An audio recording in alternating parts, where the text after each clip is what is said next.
दोस्तों, आज हम आपको एक ऐसी कहानी सुनाएंगे जिसमें एक राजा ने अपनी बेटी की शादी एक फकीर से कर दी थी। प्राचीन समय की बात है। एक समृद्ध राज्य था जिसका नाम था सौराष्ट्र। उस राज्य पर राजा आदित्य नामक एक न्यायप्रिय और दयालु शासक का राज्य था। राजा आदित्य अपने प्रजा के बीच बहुत लोकप्रिय थे क्योंकि उन्होंने हमेशा सत्य और धर्म का पालन किया। राजा की एकमात्र पुत्री थी जिसका नाम था राजकुमारी संजना। संजना अपनी सुंदरता, कोमलता और उदार हृदय के लिए पूरे राज्य में जानी जाती थी। समय बीतता गया और राजकुमारी संजना के विवाह योग्य उम्र हो गई। विभिन्न राज्यों से राजकुमार और धनी व्यक्ति राजा आदित्य के दरबार में संजना का हाथ मांगने आए। वे सोने चांदी और अन्य बेशकीमती उपहार लेकर आए ताकि राजा का दिल जीत सकें। लेकिन राजा आदित्य, जो अपनी पुत्री से अत्यधिक प्रेम करते थे, चाहते थे कि उसका विवाह किसी ऐसे व्यक्ति से हो जो न केवल धनी हो बल्कि सच्चे प्रेम और अच्छे चरित्र का धनी भी हो। एक दिन संजना राजमहल के बगीचे में टहल रही थी। तभी उसने एक फव्वारे के पास बैठे एक भिखारी को देखा। उसके कपड़े फटे हुए थे और उसका चेहरा समय और कठिनाइयों की वजह से मुरझाया हुआ था, लेकिन उसके चेहरे पर एक अजीब सा गौरव और आंखों में गहरी समझ थी जिसने राजकुमारी को आकर्षित किया। संजना ने उस भिखारी को कुछ खाने के लिए दिया और उससे बातचीत शुरू की।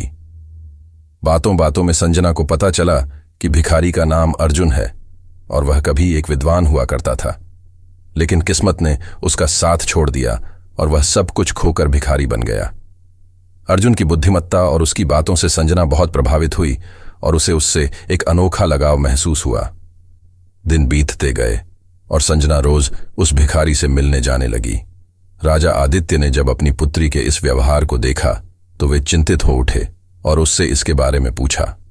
संजना ने अपने पिता को अर्जुन के बारे में सब कुछ बताया और यह भी कहा कि वह उससे प्रेम करती है और उससे ही विवाह करना चाहती है। राजा आदित्य यह सुनकर स्तब्ध रह गए। उनकी एकमात्र पुत्री, जो एक राजकुमारी थी, एक भिखारी से विवाह करना चाहती थी, लेकिन राजा अपनी पुत्री के मन में जो सच्चाई और प्रेम देख रहे थे उसे नजरअंदाज नहीं कर सके। वे समझ गए थे कि संजना ने अर्जुन में कुछ खास देखा है जो उसे दूसरों से अलग बनाता है। राजा आदित्य ने अर्जुन की परख करने का निर्णय लिया। उन्होंने अर्जुन को राजमहल बुलाया। अर्जुन, जो साधारण कपड़ों में था, राजा के सामने उपस्थित हुआ। राजा आदित्य ने गंभीरता से उसे देखा और कहा, मैंने तुम्हारे बारे में मेरी पुत्री से सुना है। वह तुम्हें एक बुद्धिमान और दयालु व्यक्ति मानती है, लेकिन मैं स्वयं देखना चाहता हूं कि क्या तुम उसकी अपेक्षाओं पर खरे उतर सकते हो। अर्जुन, जो पहले ही बहुत चिंतित था, उसने निडर होकर कहा, महाराज, मैं केवल एक भिखारी हूं और मेरे पास देने के लिए कुछ नहीं है सिवाय अपने प्रेम और निष्ठा के।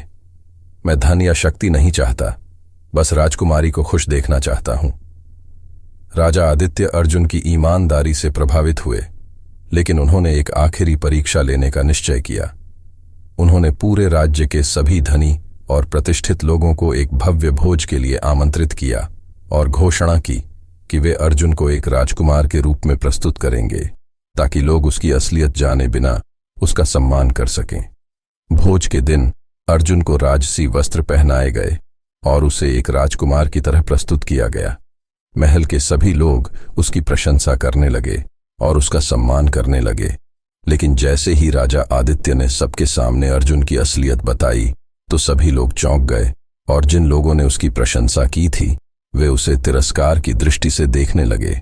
राजा आदित्य ने फिर कहा, आप सबने देखा, व्यक्ति की असली कीमत उसके बाहरी रूप या धन में नहीं बल्कि उसके हृदय और चरित्र में होती है। अर्जुन ने अपनी कठिनाइयों के बावजूद अपने सम्मान और निष्ठा को बनाए रखा है। मैं अपनी पुत्री का विवाह किसी ऐसे व्यक्ति से करना चाहता हूं जो सच्चे अर्थों में योग्य हो, चाहे वह भिखारी ही क्यों न हो। राजा के इस निर्णय से सभी लोग स्तब्ध रह गए और उन्होंने अर्जुन की सच्चाई और उसके गुणों को स्वीकार किया। राजा आदित्य ने संजना और अर्जुन का विवाह सादगी से संपन्न किया। अर्जुन, जो कभी भिखारी था, अब राजकुमार बन गया और उसकी बुद्धिमत्ता और दयालुता के कारण वह प्रजा के बीच अत्यंत प्रिय हो गया। इस प्रकार राजा आदित्य का यह निर्णय इतिहास में एक मिसाल बन गया, जो यह सिखाता है कि सच्ची मूल्यवानता धन और स्थिति में नहीं, बल्कि दिल की अच्छाई में होती है। संजना और अर्जुन ने खुशी खुशी अपना जीवन बिताया और सौराष्ट्र का राज्य हमेशा प्रेम और करुणा से संचालित होता रहा।